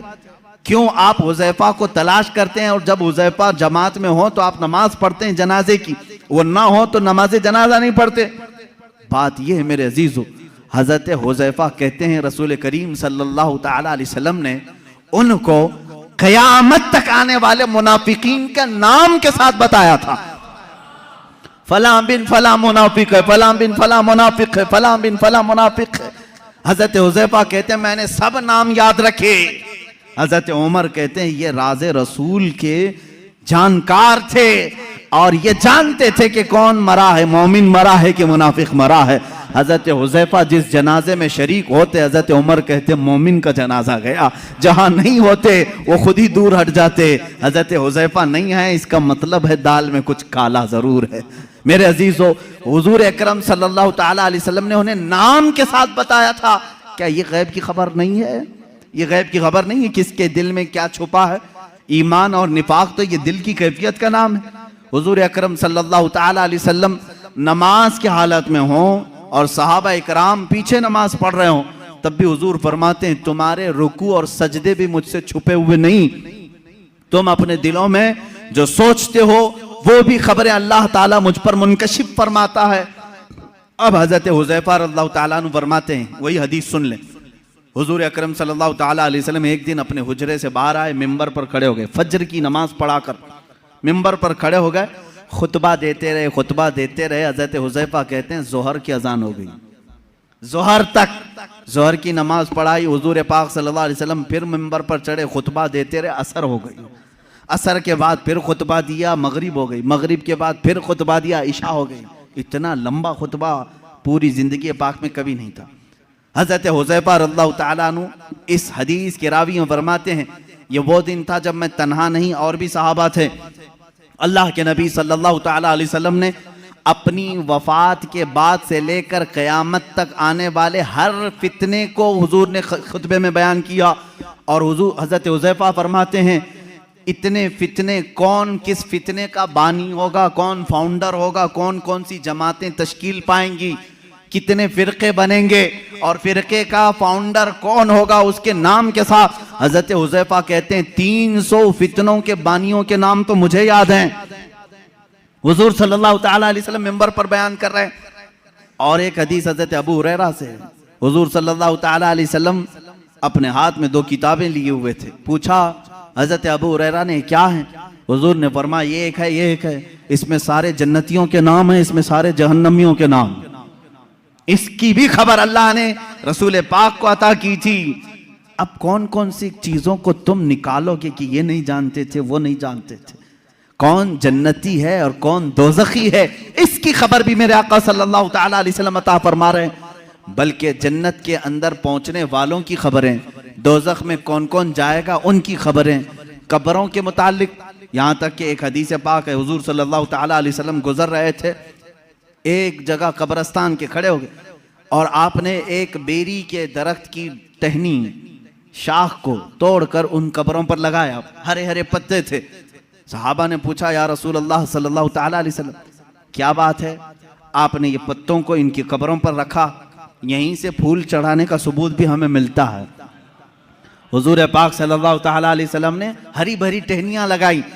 हुजूर अकरम सल्लल्लाहु ताला अलैहि वसल्लम फरमाते हैं मैं गुजर रहा था, मैंने देखा इन दोनों कब्रों पर अजाब हो रहा है, इन दोनों कब्रों पर अजाब हो रहा है। और दोनों को अजाब किस वजह से हो रहा है ये भी मेरे आका ने फरमाया। एक चुगली करता था और दूसरा पेशाब के छींटों से नहीं बचता था। पेशाब के जो कतरे हैं वो उड़कर कपड़े में लगते हैं, इस पर भी अजाब दिया जा रहा है कब्र में। हुजूर अकरम सल्लल्लाहु ताला, इसीलिए किसी भी मोमिन को ये ज़ेब नहीं देता कि वो खड़े होकर के पेशाब करे और छींटे अपने बदन पर उछाले। ये मुसलमान को ज़ेब नहीं देता, वरना वो कब्र में अजाब में गिरफ्तार होगा। पेशाब के छींटों से अपने आप को बचाओ, इससे बीमारियां भी आती हैं, निसियान की बीमारी। जो पेशाब के छींटों से अपने आप को नहीं बचाता उसको भूलने की बीमारी लग जाती है, बार बार भूलेगा, हाफिजा कमजोर होगा और प्लस अजाब अलग। हुजूर अकरम सल्लल्लाहु ताला अलैहि वसल्लम फरमाते हैं दोनों कब्रों पर मैंने टहनियां इसलिए रखी कि हर हरा पत्ता अल्लाह की तस्बीह बयान करता है। जब तक वो ताज़ा होते हैं अल्लाह की तस्बीह बोलते हैं पत्ते, और इनकी तस्बीह पढ़ने से उनके कब्र के अजाब में तखफीफ हो जाती है। अजाब उनका हल्का हो जाता है। अब समझ गए आप, कब्र पर टहनियां लगाने का सबूत इसी हदीस पाक से है। फूल भी ताजे हम इसलिए डालते हैं कि वो तस्बीह पढ़ें और कब्र वाले को उसका फायदा हो। हाँ, औलिया कामिलीन के मज़ारात पर इसलिए कि उनके दर्जात में बुलंदी हो, अजाब में तखफीफ गुनहगारों के लिए, और जो नेकोकार हैं उनके दर्जात में बुलंदी के लिए। दोनों भी मकसद ठीक है। हुजूर अकरम सल्लल्लाहु ताला अलैहि वसल्लम ने कब्र के अंदर के हालात भी बयान फरमाए। कब्र के अंदर के हालात, एक बार खुतबे के लिए खड़े हुए लोगों से पूछा, ऐ लोगों कुछ पूछना है मुझसे पूछ लो, कुछ पूछना है मुझसे पूछ लो। एक साहबी हजरत अब्दुल्ला, उन्होंने पूछा कि या रसूल अल्लाह सल्लल्लाहु अलैहि वसल्लम मेरे बाप कौन है, मेरा बाप कौन है। लोग उनको ताना मारते थे। हुजूर सल्लल्लाहु ताला अलैहि वसल्लम ने फरमाया, अब्दुल्ला तेरे बाप का नाम हुज़ाफा है, हुज़ाफा है। और तहकीक के बाद यही बात साबित हुई। उनके वालिद अब्दुल्ला बिन हुज़ाफा, हुज़ाफा उनके वालिद थे। हुजूर सल्लल्लाहु ताला अलैहि वसल्लम को इसकी भी खबर है कौन किसका बेटा है, इसकी भी खबर है। अब बाद वफात की बात भी मैं बता दूं, क्या हुजूर सल्लल्लाहु ताला अलैहि वसल्लम को उनकी वफात के बाद की खबर होगी कि नहीं होगी? रसूल करीम सल्लल्लाहु ताला अलैहि वसल्लम को वफात के बाद खबर है या नहीं? हयात बादल ममात, ये मेरा खुद अलग एक उन्वान रहेगा, हयातुन नबी। लेकिन हुजूर की वफात के बाद वो अपनी उम्मत को जानते हैं कि नहीं जानते? अजीज़ान गिरामी, एक सहाबी कहते हैं हुजूर सल्लल्लाहु ताला अलैहि वसल्लम से, उन्होंने अर्ज किया, आका मैं आपसे करीब होने के लिए क्या करूं? हुजूर सल्लल्लाहु ताला अलैहि वसल्लम की वफात के बाद की बात पूछ रहे हूं। हुजूर ने फरमाया, तुम कसरत से दुरूद पढ़ो, कसरत से दुरूद पढ़ो। उन्होंने पूछा, हर उस सहाबी ने अच्छा किया जो पूछा। इस जमाने में वो फतवा भी दिया जा सकता है। उन्होंने पूछा, या रसूल अल्लाह सल्लल्लाहु अलैहि वसल्लम, क्या आपकी वफात के बाद, मौत के बाद मेरा पड़ा हुआ आप तक पहुंचेगा? यही तो सवाल है दूसरों का। और उन्होंने सुन्नियों का बोझ भी हल्का किया, कोई शक में ना रहे। हुजूर पाक सल्लल्लाहु अलैहि वसल्लम ने जवाब में भी इतना ही नहीं फरमाया पहुंचेगा, बल्कि यूं फरमाया सहाबी को, वो और लोग हैं जिनके मरने के बाद हड्डियां गल जाती हैं, जिस्म सड़ जाता है। इन्नल्लाह हर्रम अलल अर्दि अन तअकुल अजसादल अंबिया फनबियुल्लाहि हय्युन युरज़क़। अल्लाह के नबी फरमाते हैं, हदीस है, बेशक अल्लाह ने जमीन को हराम कर दिया है, वो नबियों के जिस्मों को खा नहीं सकती। अल्लाह के नबी जिंदा होते हैं और रिस्क भी दिए जाते हैं, उनको रिस्क दिया जाता है। तुम जो दुरूद पढ़ते हो सिर्फ पहुंचता नहीं। मेरे आका फरमाते हैं, जिसने दुरूद पढ़ा मैं उसे भी जानता हूं, उसके बाप को भी जानता हूं। पढ़ो दुरूद मुबारक। अल्लाहुम्मा सल्लि अला सय्यिदिना मुहम्मद व अला आलिहि व अस्हाबिहि व बारक व सल्लम अबदा। रसूल करीम सल्लल्लाहु ताला अलैहि वसल्लम फरमाते हैं, मैं उसको भी जानता हूं, उसके बाप को भी जानता हूं। गैब की खबरें रखने वाला वो रसूल कभी ये नहीं फरमाया कि मदीने से भेजेगा तो जानता हूं, मक्के से भेजेगा तो जानता हूं। मुतलक फरमाया, अफ्रीका से भेजे, हिंदुस्तान से भेजे, पाकिस्तान से भेजे, जहां से भी भेजे, चाहे उसके बाप का नाम जैसा भी हो, लेकिन मेरे आका ने फरमाया मैं उसको भी जानता हूं, उसके बाप को भी जानता हूं। ऐ मुसलमानों, फख्र करो इस बात पर, कुर्बान जाओ इस बात पर। एक दुरूद ऐसा है, एक इबादत ऐसी है, जब हम यहां पढ़ते हैं हमारे बाप का तज़किरा मदीने में हो रहा होता है। मेरे आका की जालियों के सामने हमारे बाप का नाम तक पहुंच जाता है। इससे बड़ी खुशकिस्मती तुम्हारी और क्या हो सकती है, जब नबी को फरिश्ता जाकर यह बता रहा हो, या रसूल अल्लाह फलां का बेटा फलां अभी दुरूद पढ़ा है और आपकी बारगाह में पहुंचाया जा रहा है। फरिश्ते पहुंचाते हैं। बाज वो हैं, हुजूर फरमाते हैं, जिनके दुरूद को मैं खुद सुनता हूं। बाज वो हैं जिनके दुरूद को मैं खुद सुनता हूं, और बाज वो हैं जिनके दुरूद को अल्लाह के मलाइका फरिश्ते मुझ तक पहुंचाया करते हैं। ये कब तक पहुंचाते हैं इसकी भी कोई लिमिट नहीं। जब तक क़यामत ना आ जाए रसूल पाक हर उम्मती की खबर रखते हैं। मेरे अजीजों, ये अकीदा क्यों जरूरी है अब मैं आपको बता दूं। जालिमों ने, अंग्रेजों ने, यहूदियों ने, उनके अंदर एक जमात है मुस्तशरिक, जिसको ओरिएंटलाइज्म कहा जाता है। ये मुस्तशरिक हैं, ये इस्लाम को पढ़ते हैं, होते यहूदी हैं, ईसाई हैं, मशनरी के लोग। इस्लाम को पढ़ते हैं, कुरान पढ़ते हैं, हदीस पढ़ते हैं, आलिम भी बन जाते हैं और फिर हमारी यूनिवर्सिटीज़ में पढ़ाते भी हैं और लोगों के दरमियान इस्लाम की बातें करते हैं, लेकिन कुछ न कुछ इसमें से एतराज़ निकाल करके मुसलमानों के अकीदे में कशमकश लाना चाहते हैं, वसवसे डालना चाहते हैं। ऐसे हर ज़माने में रहे, आज भी है। खुद मिस्र में जामिया काहिरा यूनिवर्सिटी का नाम है, काहिरा यूनिवर्सिटी, वहाँ पर आज भी वो यहूदी इस्लामी तालीमात पढ़ा रहे हैं, फ़िक़्ह इस्लामी पढ़ाते हैं। वो है नहीं मुसलमान, लेकिन इस्लामी तालीमात से खूब वाकिफ़ है। और उन्होंने एक गोल्ड ज़हर नाम का शख्स था जो मुस्तशरिक है, उसने किताबें लिखी, वो हदीस भी और कुरान की तफसीर भी जानता था। हैरत होगी आपको, दुनिया की सबसे बड़ी डिक्शनरी हदीसों को तलाशने के लिए बड़ा मसला था कि कौन सी हदीस कहाँ है, बुखारी में है कि मुस्लिम में है, मिशकात में है, तिरमिजी में, अबू दाऊद में, नसाई में, इब्ने माजा में, हदीस की हज़ारों किताबें, कहाँ कौन सी हदीस मिलेगी। इसकी पहली डिक्शनरी जिन्होंने बनाया अल-मुअजमुल मुफहरिस li अल्फाज़िल हदीस, ये तकरीबन 6 या 7 जिल्दों में किताब है, डिक्शनरी है। अलिफ से अगर हदीस शुरू होती है तो ये कहाँ कहाँ मिलेगी उसके साथ लिखा हुआ है। इस पर पूरी मेहनत किया 4 यहूदी आलिमों ने, वो मुसलमान नहीं। उनको क्यों इतनी फिक्र है, क्यों वो इतनी मेहनत कर रहे हैं? तफसीर पर लिखा है इन्होंने, इल्मे तफसीर पर किताबें लिखी हैं। मेरे अजीजों, मोहब्बत इस्लाम में नहीं, अदावत इस्लाम में लिखते हैं और उसके बाद एतराज करते हैं खुद अपनी तरफ से और मुसलमानों में छोड़ देते हैं। यहीं से जमातें बनती हैं, यहीं से जमातें बनती हैं।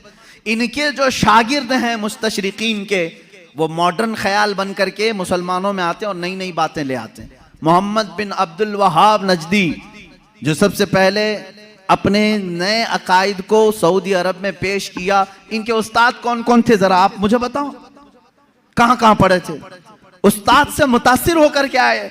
ऐसे मिस्र में भी बहुत सारे हैं जो जर्मनी में इस्लामी तालीमात पढ़ते रहे, इंग्लैंड में पढ़ते रहे, इस्लामिक डिपार्टमेंट के अंदर बहुत सारे मुदर्रिस इस्लाम पढ़ाने वाले यहूदी हैं, ईसाई। ये भी नहीं कि छुप करके, बल्कि वो जाहिर भी हैं, वो कहते भी हैं हम ईसाई हैं, हम यहूदी हैं, लेकिन इस्लाम को हम पढ़े हुए हैं एज ए नॉलेज, एक दिरासा के तौर पर। लेकिन उनका काम सिर्फ ये होता है कुछ ना कुछ वसवसा डालना, कुछ ना कुछ वसवसा डालना। ऐसे हजारों वसवसे उन्होंने डाले, लेकिन उलमाए रब्बानियीन की जमात हर जमाने में रही है जो दंदा शिकन उनका जवाब भी देती रही। सबसे पहले इनकार करने वाले हुजूर सल्लल्लाहु ताला अलैहि वसल्लम के हयात बाद वफात के लिए ये मुस्तशरिकीन ही थे। इन्होंने शोशा डाल दिया था कि नबी मर कर खत्म हो चुके हैं, अब उनका कोई असर बाकी नहीं, इन्फ्लुएंस नहीं रहेगा। इस तरह की बातें उन्होंने लिखी, उनसे एडॉप्ट किया कुछ हमारी जमात के उलमा, वो बाद में अलग हो गए। हुजूर सल्लल्लाहु ताला अलैहि वसल्लम के इल्म के बारे में सबसे पहले यही मुस्तशरिकीन यहूदियों और ईसाइयों ने सवालात छोड़े। सबसे पहले इन्हीं की तरफ से एतराज आता है कि रसूल पाक सल्लल्लाहु ताला अलैहि वसल्लम को कभी गशी आ जाती थी और इस आलम में वो कुछ ना कुछ बोल जाते थे, मुआज़ल्लाहि रब्बिल आलमीन। इस तरह की नाज़ेबा तोहमतें उन्होंने हुजूर की ज़ात पर लगाई और कहा उनको इतना इल्म नहीं था फलां फलां चीज़ों का, वो अचानक बोल देते और लग जाती कुछ चीज़ें। इनसे अडॉप्ट करके कुछ उलमा आए। मेरे अजीज़ों, क्यों जानते हैं ये मेरे आका के इल्म गैब पर क्यों इस तरह की बातें करते हैं? सिर्फ इसलिए कि उम्मत के जहन में हुजूर का मर्तबा कम कर दिया जाए। आज तुम्हें डर किस बात का लगता है? नबी की शान में एक जुमला भी कहने से 1000 बार सोचते हो। अल्लाह के नबी हैं, उनके बारे में हम मजाक में भी कोई जुमला नहीं कह सकते, ईमान चला जाएगा। आज तक ये डर है या नहीं? आज तक ये डर है। लेकिन ये चाहते हैं कि उनको भी आम इंसान की तरह पेश कर दें, उनका भी मजाक हो सकता है। तो जब उम्मत मजाक को सहना पसंद कर लेगी तो समझ लो कि तुम्हारा रिश्ता खत्म हो गया, अब तुम्हारा इस्लाम ही खोखला हो गया। तुम नबी की हर बात को मजाक में भी ले सकते हो। अरे उन्होंने यूं ही कह दिया होगा, कभी बशरियत में ये भी बोलते थे, कभी वो भी बोलते थे, उनकी बातें ऐसी थी। मुआज़ल्लाहि रब्बिल आलमीन। यहां आ जाती है बात सीधे तुम्हारे इस्लाम की जड़ों पर।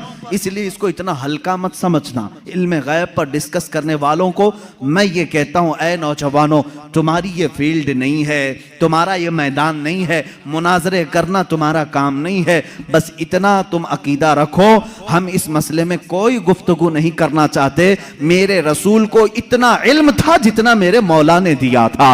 रब ताला जाने कितना दिया था, रसूल जाने कि कितना लिया था। बस इस पर तुम अपनी गुफ्तगू को खत्म कर देना। दूसरा, कोई भी शैतान तुम्हारे पास आए, मैसेज करे, रसूल को इस बात की खबर नहीं थी, रसूल को उस बात की खबर नहीं थी, तुम हर एक के डिबेट में मत बैठना। शैतान गुफ्तगू में लगा करके तुम्हारा ईमान सल्ब करना चाहता है, तुम्हारे ईमान पर डाका डालना चाहता। शुरू में तुम डिफेंस में जवाब देते रहोगे और जब थक जाओगे तब सोचो कि मेरे भाई सही कह रहा है सामने वाला, मेरे पास तो कोई दलील ही नहीं, हमारे उलमा के पास भी कोई दलील ही नहीं। इमाम राजी के पास शैतान आकर के उनके खुदा का यकीन उनका मुतजलजल कर गया था। इमाम राजी वक्त के बड़े इमाम हैं। शैतान एक बुजुर्ग की शक्ल में आया और कहा, तुम अल्लाह को एक मानते हो, क्या दलील है तुम्हारे पास? उन्होंने दलील दी। दूसरा, उसने शैतान काट दिया, कहा ये तो नहीं हो सकता। दूसरी उन्होंने दलील दी, वो भी काट दिया। उन्होंने अल्लाह के एक होने पर 360 दलीलें दी। उनकी मौत का वक्त करीब था, 360 दलीलें दी। लेकिन बाद में उनके पीरो मुर्शिद नजमुद्दीन कुबरा रहमतुल्लाह ताला अलैह, उनकी मदद आई। उन्होंने कहा इमाम राजी को, ए राजी, तू उससे क्यों नहीं कहता कि मैं अपने खुदा को बगैर दलील के एक मानता हूं? बस इतना कह दे और दामन छुड़ा ले। फिर इमाम राजी ने कहा, एक वक्त ऐसा आ गया था राजी का, वो सोचने लग गए थे कि अल्लाह एक है भी कि नहीं है, एक है कि नहीं है, डगमगा दिया था शैतान। तब फिर पीरो मुर्शिद की निस्बत भी काम आई। कहा नहीं, इस बारे में मैं दलील ही नहीं देता, मैं मानता हूं अल्लाह एक है तो एक है। मैं यही आपको आज कहना चाहूंगा मेरे अजीज, तुम्हारा इल्म इतना नहीं कि हर शैतान से मुकाबला करो, हर डिबेट में तुम हिस्सा लो, ये तुम्हारी जिम्मेदारी नहीं। ये डिबेट करना, मुनाजरा करना, ये उलमा मुफ्तियान कराम मुनाजिरीन इस्लाम पर छोड़ दो। अल्लाह ने उस फील्ड के भी माहिरीन पैदा किए हैं, उस मैदान के मुजाहिद भी पैदा किए हैं, जो मुखालिफीन का दांत तोड़ करके जवाब देते हैं, वो मौजूद हैं, वो उनकी अपनी फील्ड है। लेकिन हर ऐरा गैरा इसमें बाजी ले जाने की कोशिश में करेगा तो तुम्हारा घोड़ा कहीं का कहीं गिर जाएगा और तुम शहीद भी हो जाओगे, गिर जाओगे। अब यहां पर मेरे अजीजों, मेरी नसीहत सुन लो। इस तरह के डिबेट जब भी आए, मेरे रसूल को कितना इल्म था कितना नहीं था, तब इतना ही कहो, मेरा तो अकीदा इतना है, अल्लाह ने उनको बेहिसाब दिया था, जितना अल्लाह ने दिया था उतना उनके पास था। या अल्लाह जाने कितना दिया था, रसूल जाने कितना लिया था। इसी पर अपनी गुफ्तगू खत्म करो। रसूल करीम सल्लल्लाहु ताला अलैहि वसल्लम के इल्म गैब पर ज्यादा डिस्कस ना करो। इसके बाद इंशाअल्लाह और भी दीगर बहसें आएंगी। हुजूर बशर थे कि नूर थे, हुजूर हाजिर हैं कि नाजिर हैं कि नहीं हैं, हुजूर वफात के बाद जिंदा हैं या नहीं, हुजूर को कितने इख्तियारात थे, ये सब आज के मसाइल जो फैलाए हुए हैं किताबों में, मैं इंशाअल्लाह उल अजीज हर एक पर थोड़ी सी ही सही गुफ्तगू करने की सआदत जरूर हासिल करूंगा। इसलिए कि हमने रसूल माना है तो वो रसूल माना है जैसे सिद्दीक़ अकबर ने माना था, हम वो रसूल मानते हैं। इसलिए कि हजरत सिद्दीक़ अकबर का ईमान तो देखो, अबू जहल आया एक बार कहने लगा, अबू बकर तुम्हें मालूम है, यही ईमान होना चाहिए आपका भी। अबू बकर सिद्दीक आ रहे थे कहीं बाहर से, अबू जहल पकड़ा, कहा अबू बकर एक सवाल का जवाब दे दो। कहा क्या है? कहा एक शख्स कह रहा है कि कल की रात वो मस्जिद हरम से बैतुल मुकद्दस तक गया था, एक ही रात में गया था और उसके बाद फिर वापस लौट करके भी आया। पॉसिबल है? ऐसा मुमकिन है? ये मेराज का दूसरा दिन था। हजरत अबू बकर को अभी मालूम भी नहीं था, वो गए भी नहीं थे हुजूर के पास, पहले ही अबू जहल मिला खबर देने के लिए। तो हजरत अबू बकर ने कहा ऐसा कैसा मुमकिन है, एक रात में कोई मस्जिद हरम से मस्जिद अक्सा तक जाए? पॉसिबल नहीं है, मुमकिन नहीं, क्योंकि मक्का से फिलिस्तीन का सफर जो है उस जमाने में 1.5 महीने का था। एक रात में कोई कैसे जाके आएगा? अब वो कहका मार के हंसने लगा, ठट्टा मार करके हंसने लगा, उसे यही तो पॉइंट चाहिए था। अबू जहल ने कहा अबू बकर इतनी बात नहीं, वो इससे भी आगे की भी बातें कह रहा है, तुम्हारा क्या ख्याल है? हजरत अबू बकर चौंक गए, बता तो सही कौन कह रहा है, कौन है ये जो दावा कर रहा है? अबू जहल ने कहा वही मोहम्मद जिसके पीछे तुम घूमते हो सल्लल्लाहु अलैहि वसल्लम। हजरत अबू बकर जलाल में आए, कहा है अबू जहल अगर उन्होंने कहा है इससे बड़ी बात भी तब भी मैं ईमान लाता हूं। हर चीज पॉसिबल है, हर चीज मुमकिन है। अगर उन्होंने कहा कि मस्जिद हरम से मस्जिद अक्सा तक वो एक रात में जाकर के आए, तो तुम मुझसे इतनी बात पूछ रहा है कि हो सकता है कि नहीं हो सकता? अगर रसूल कह दे कि एक आन में मैं सातों आसमान पर जाकर आया, तब भी मैं तस्लीम करूंगा। यह हजरत अबू बकर पहले ही बताए, उसके बाद बारगाह मुस्तफ़ा में आए हुजूर सल्लल्लाहु ताला अलैहि वसल्लम के पास। अभी हुजूर सहाबा को अपने सफर की दास्तान सुना रहे थे। हजरत अबू बकर किससे सुन के आए थे? अबू जहल से। लेकिन कुर्बान जाओ मेरे मौला को, मेरे मौला ने उन्हें जो अता किया।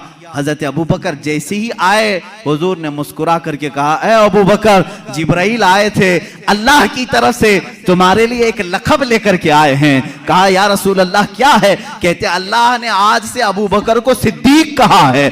सिद्दीक उसको कहते हैं जो सच्चाई की तस्दीक करता है, जो हर सच्ची बात को एक्सेप्ट करता है। हजरत अबू बकर अभी हुजूर से सुने नहीं, दुश्मन से सुने हैं, तब वो इकरार कर रहे हैं, ए जालिमो तुमने मुहद्दिसीन से सुना है, औलिया कामिलीन से सुना है, सहाबा ताबईन से सुना है कि रसूल क्या क्या जानते थे, फिर भी इनकार कर रहे हो। हजरत अबू बकर ने अबू जहल से सुनकर के भी इनकार नहीं किया। अल्हम्दुलिल्लाह हम सिद्दीकी ईमान रखते हैं कि हमने अपने औलिया कामिलीन की जुबान से सुना कि रसूल मा काना व मा यकून की खबर रखते हैं। हमारा अकीदा भी यही है कि रसूल मा काना व मा यकून की खबर रखते हैं। वह अव्वलीन के भी आका हैं, वह आखिरीन के भी आका हैं। वही है यासीन, वही है ताहा, वही है फुरकान, वही है अव्वल, वही है आखिर। मेरे आका की जात पर ये सारी चीजें मुंतहा हैं। अल्लाह रब्बुल इज्जत हमें अहले सुन्नत व जमाअत के सच्चे मजहब पर कायम व दायम। हुजूर आपको देखना चाहता हूँ, हुजूर आपको देखना चाहता हूँ। मुफ्ती साहब कला सुनिएगा, एक शेर पढ़ता हूँ। हुजूर आपको देखना चाहता हूँ, कहीं रोते रोते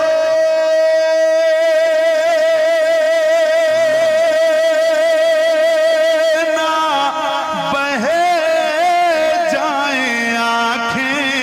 अल्लाह अल्लाह अल्लाह, क्या कहना भाई? कहीं रुक न जाए ये बेचैन सांसें, कहीं रुक न जाए ये बेचैन सांसें, कहीं रुक न जाए ये बेचैन सांसें।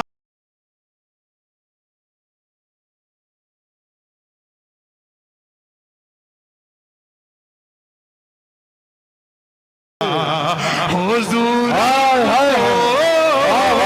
देखना चाहता हूँ। वाह वाह वाह वाह, सुभान अल्लाह सुभान अल्लाह, जिंदाबाद जिंदाबाद, सुभान अल्लाह।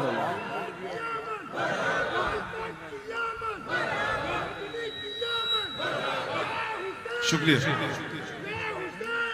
सुभान अल्लाह भाई, हुजूर आपको देखना चाहता हूँ। आधा मैं पढ़ दूं, आधा पूरा मजमा पढ़ दे। हुजूर आपको बुलंदाबाद से हुजूर आपको, पीछे वाले भी शरीक हो जाएं, खुदा की कसम हो सकता है ये ज़बान मकबूल हो जाए और हुजूर की जियारत हो जाए। उलमा फरमाते हैं दुरूद की कसरत करो, इंशाअल्लाह हुजूर की जियारत हो जाएगी। जिंदगी की इससे बड़ी ख्वाहिश कोई नहीं हो सकती। हाथों को उठा के एक बार कहिए, हुजूर आपको देखना चाहता।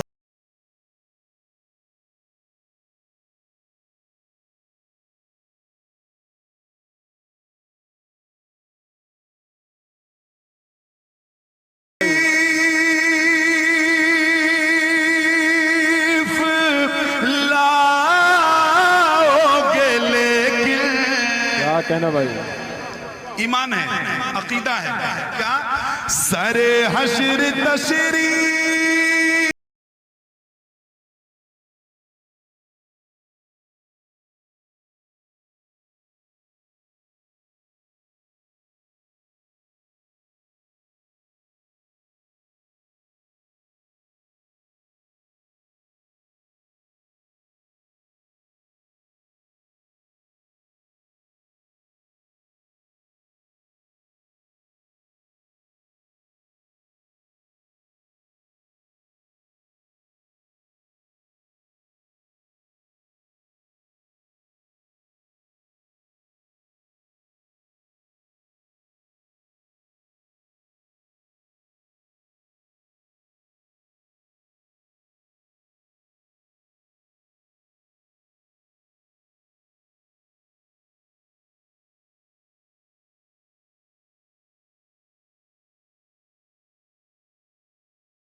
बहुत अच्छा भाई, सुभान अल्लाह सुभान अल्लाह, जिंदाबाद जिंदाबाद।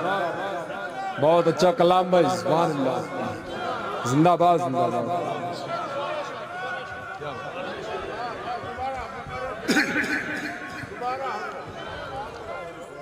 या रसूल अल्लाह। खुदा की कसम बहुत डरा हुआ था मैं, चूंकि इंडिया में हमने बहुत ज्यादा पढ़ा हुआ है और मैं वहाँ के मिजाज को समझता हूँ, लेकिन मैं इतना डरा हुआ था कि शायद मेरी बातें पता नहीं आप तक पहुँचेंगी कि नहीं पहुँचेंगी। लेकिन यार क्या आप सुन रहे हो यार? आपकी समात को 1000 बार सलाम पेश करता हूँ, एक बार और पढ़ता हूँ, लेकिन पूरा मजमा हाथों को उठा के हुजूर के नाम पे कहते सुभान अल्लाह। दिल से जो हुजूर को देखना चाहता है, जो हुजूर को देखना चाहता है, वो हाथों को उठा के कहे सुभान अल्लाह। सरे हशर तशरी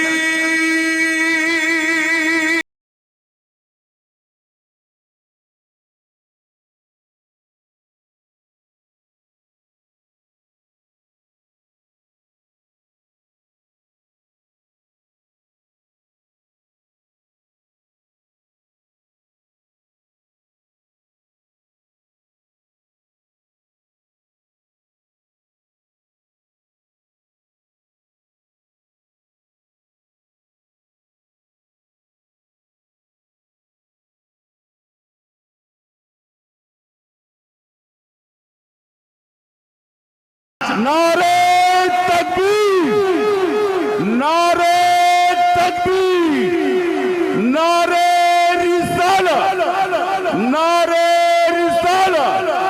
हजरत कारी मोहम्मद अली साहब फैजी, नारे तकबीर, नारे रिसालत। सुभान अल्लाह सुभान अल्लाह। क्या माइक बजा रहे हो यार? दिल ले लिया तुमने, बहुत खूबसूरत बजा रहे हो, अल्लाह के कसम मजा आ गया। सुनिए एक बार और, मेरा जी चाहता है पढ़ दूं ये शेर यार, मेरी जिंदगी का बहुत बड़ा शेर है। काश ऐसा हो जाए तो खुदा की कसम जिंदगी बदल जाएगी। सरे हशर तशरी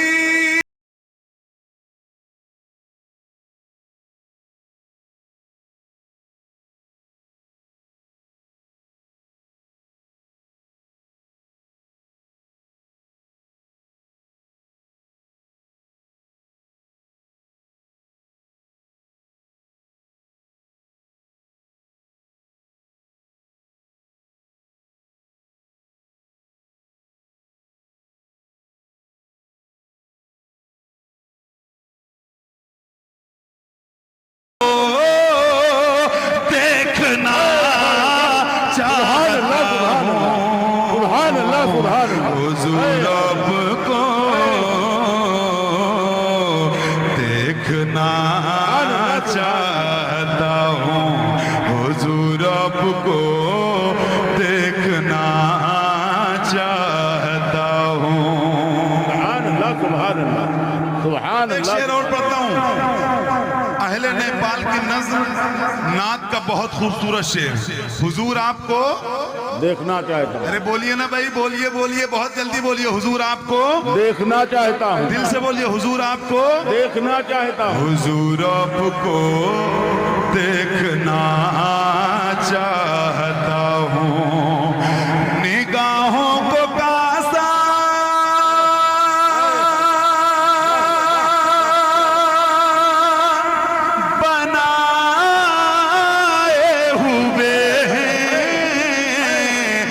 वजू आंसुओं से कराए हुए हैं, वजू आंसुओं से।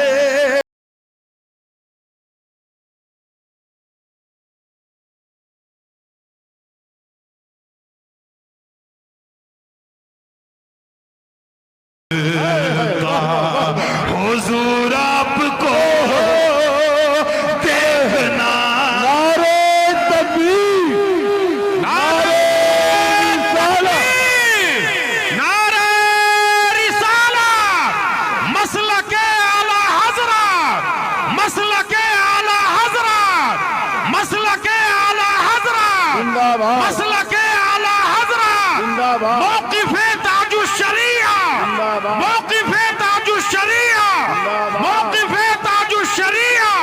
नारे तकबीर, नारे रिसालत। सुभान अल्लाह, सुभान अल्लाह। बहुत बहुत शुक्रिया, बहुत हौसला अफजाई। दिल बड़ा हो गया, दिल बड़ा हो गया। निगाहों को कासा